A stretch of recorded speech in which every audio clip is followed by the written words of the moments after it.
नमस्कार दोस्तों, रगाई के सीजन 1 और एपिसोड 2 और 3 में आपका स्वागत है। कल हमने एपिसोड 1 को एक्सप्लेन किया, आज हम एपिसोड 2 और 3 को करेंगे।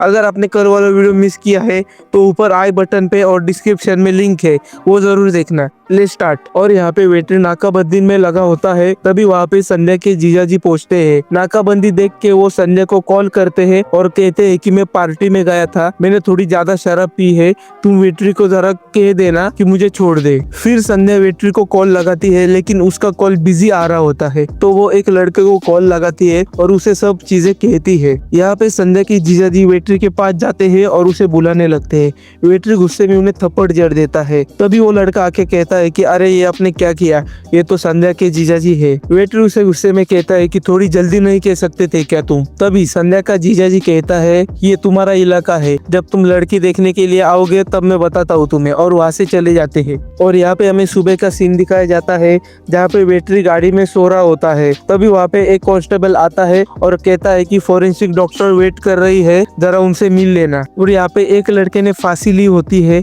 डॉक्टर पुष्पवल्ली उसका इलाज कर रही होती है। तभी उसके माँ बाप कंपाउंडर कालिदास से कहते हैं कि प्लीज हमारे बेटे को काटो मत, उसका पोस्टमार्टम मत करो। कंपाउंडर कहता है कि ये फ्री में नहीं होगा, इसके लिए चार्जेस लगेंगे। उसके माँ बाप भी चार्जेस देने के लिए रेडी हो जाते हैं। कालिदास अंदर जाता है और पुष्पवल्ली से कहता है कि इसके माँ बाप आपको 10,000 देंगे पोस्टमार्टम ना करने के। पुष्पवल्ली उसे कहती है कि वो पहले से गरीब है, तुम उनको पैसा ले रहे हो, उनसे लुबाड़ना चाहते हो तुम पैसा। फिर पुष्पवल्ली बाहर आती है और उस लड़के के माँ बाप को समझाती है कि पोस्टमार्टम करना जरूरी है, हमें पता चलना चाहिए कि ये आत्महत्या है क्या किसी ने मर्डर किया है।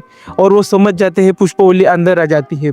तभी वहाँ पे वेटरी आता है और कहता है कि एक आदमी, हम उसका पीछा कर रहे थे, वो गर्म डांबर में कूद गया। पुष्पवल्ली कहती है कि डांबर बॉडी से निकलना बहुत मुश्किल होगा, तुम कुछ और चीजें करके इस केस से छुटकारा पा लो। तभी वेटरी कहता है कि हमें इस बंदे के आइसक्रीम की कार्ट से 2 कटे हुए हाथ मिले। पुष्पवल्ली उन हाथों को देखती है और कहती है कि इस आदमी को मरे हुए 2 दिन हुए हैं, इसका खून पूरा सूखा हुआ है, इसे किसी ने बहुत बुरी तरह से मारा है। और वेटरी उनसे रिक्वेस्ट करता है कि मुझे उसका फिंगरप्रिंट चाहिए। पुष्पवल्ली कालिदास से कहकर उसका फिंगरप्रिंट ले लेती है और वेटरी को दे देती है। जब वेटरी बाहर आता है तो फॉरेंसिक एक्सपर्ट राघवन को कॉल लगाता है और उसे ये फिंगरप्रिंट भेजता है और कहता है कि मुझे इसके बारे में डिटेल इंफॉर्मेशन चाहिए। और यहाँ पे सीनियर इंस्पेक्टर संध्या की सगाई में आए होते हैं। तभी वेटरी पुलिस स्टेशन में पहुंचता है, कांस्टेबल से पूछता है कि इंस्पेक्टर साहब किधर है। तो कांस्टेबल कहता है कि वो संध्या के एंगेजमेंट में गए हैं,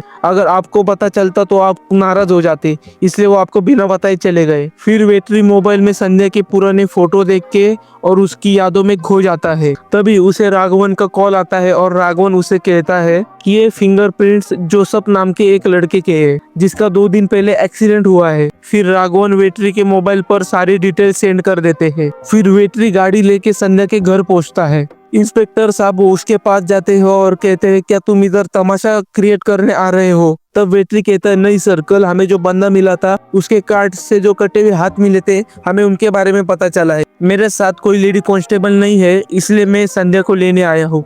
तभी संध्या अंदर जाती है। संध्या बाहर आती है पुलिस के कपड़े पहने हुए और वेटरी के साथ गाड़ी में बैठ जाती है। फिर वो दोनों जोसेफ के घर पहुँचते हैं। वहाँ पे मैरी जोसेफ के लिए प्रे कर रही होती है और ये पूछते हैं कि जोसेफ के बारे में हमें कुछ बताओ। मैरी कहती है कि वो मेडिकल रिप्रेजेंटेटिव थे, परफॉर्मेंस बैड होने की वजह से उन्हें जॉब से निकाला गया था। फिर वो जोसेफ के मरने से कुछ देर पहले की बातें पूछते हैं। मैरी कहती है कि जब उन्होंने टीवी चालू किया और एक न्यूज देख के वो बहुत घबरा गए और टेंशन में आ गए। फिर वो बैग भरने लग गए और कहने लगे कि हमें गांव वापस जाना होगा। तभी उन्हें किसी का कॉल आता है और वो चले जाते हैं। तभी वहाँ पे वेटरी एक आदमी से पूछता है कि तुम इन्हें कितने साल से जानते हो। वो आदमी कहता है कि मैं 1 साल से जानता हूँ। वेटरी उनसे पूछता है कि हमने सुना है जोसेफ के हाथ पैर एक्सीडेंट में चले गए। वो आदमी उसे कहता है कि नहीं, मैंने जब उसे देखा था तो उसके हाथ पैर थे वहाँ पे। तभी वहाँ पे चर्च और कब्रिस्तान का वॉचमैन आता है और मैरी से पूछने लगता है